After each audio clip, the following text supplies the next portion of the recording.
Hi doctor. Hello అండి. ఇప్పుడు ఈ స్లీప్ యాప్నియాకి ఎలాంటి టెస్ట్ చేయొచ్చు అంటారు?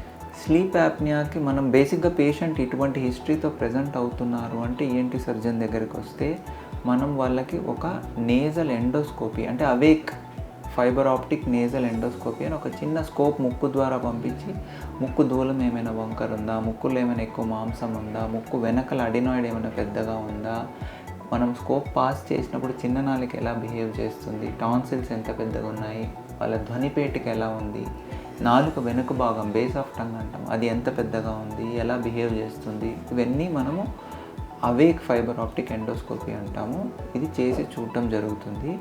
ఇలా కాకుండా డ్రగ్ ఇండ్యూస్ స్లీప్ ఎండోస్కోపీ అని ఇంకొక టెస్ట్ ఉంది, డైస్ అంటాం దాన్ని. దాంట్లో ఏంటంటే పేషెంట్కి కొంత నిద్ర రావడానికి ఆర్టిఫిషియల్గా నిద్ర రావడానికి ఇంజెక్షన్ ఇచ్చి ఒక అనస్థెటిస్ట్ ఉండి ఆపరేషన్ థియేటర్లో లైట్స్ అన్నీ ఆఫ్ చేసి కొద్దిగా నిద్ర వచ్చేలాగా మంది ఇచ్చి అప్పుడు ఫ్లెక్సిబుల్ స్కోప్ పెట్టి తన ఎయిర్వే ఎలా బిహేవ్ చేయటం అనేది చూడటం జరుగుతుంది. అంటే ఏ లెవెల్లో కొలాప్స్ అవుతుంది, ముక్కు లెవెల్లో, నా ముక్కు వెనకల కొలాప్స్ అవుతుందా, చిన్ననాలిక లెవెల్లో కొలాప్స్ అవుతుందా, లేదంటే నాలుక దగ్గర కొలాప్స్ అవుతుందా, గొంతు దగ్గర అంటే ధ్వనిపేటిక లెవెల్లో ఎక్కడ ప్రాబ్లం ఉంది అని ఐడెంటిఫై చేయడానికి డ్రగ్ ఇండ్యూస్ స్లీప్ ఎండోస్కోపీ అని ఒక టెస్ట్ చేయడం జరుగుతుంది.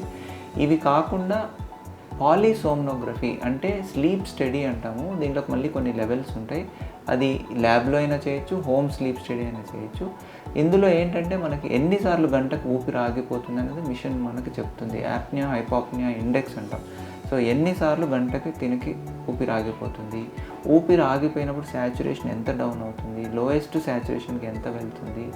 సో ఈ ఇన్ఫర్మేషన్ మొత్తం మనకి పాలీసోమ్నోగ్రఫీ ద్వారా తెలుస్తుంది. సో స్లీప్ స్టడీ, ముక్కులో ఒక స్కోపీ ఇలాంటివి చేసి మనము ఎంత సివియర్గా అబ్స్ట్రక్టివ్ స్లీప్ యాప్నియా ఉంది అనేది డయాగ్నోస్ చేయడం జరుగుతుంది. ఓకే.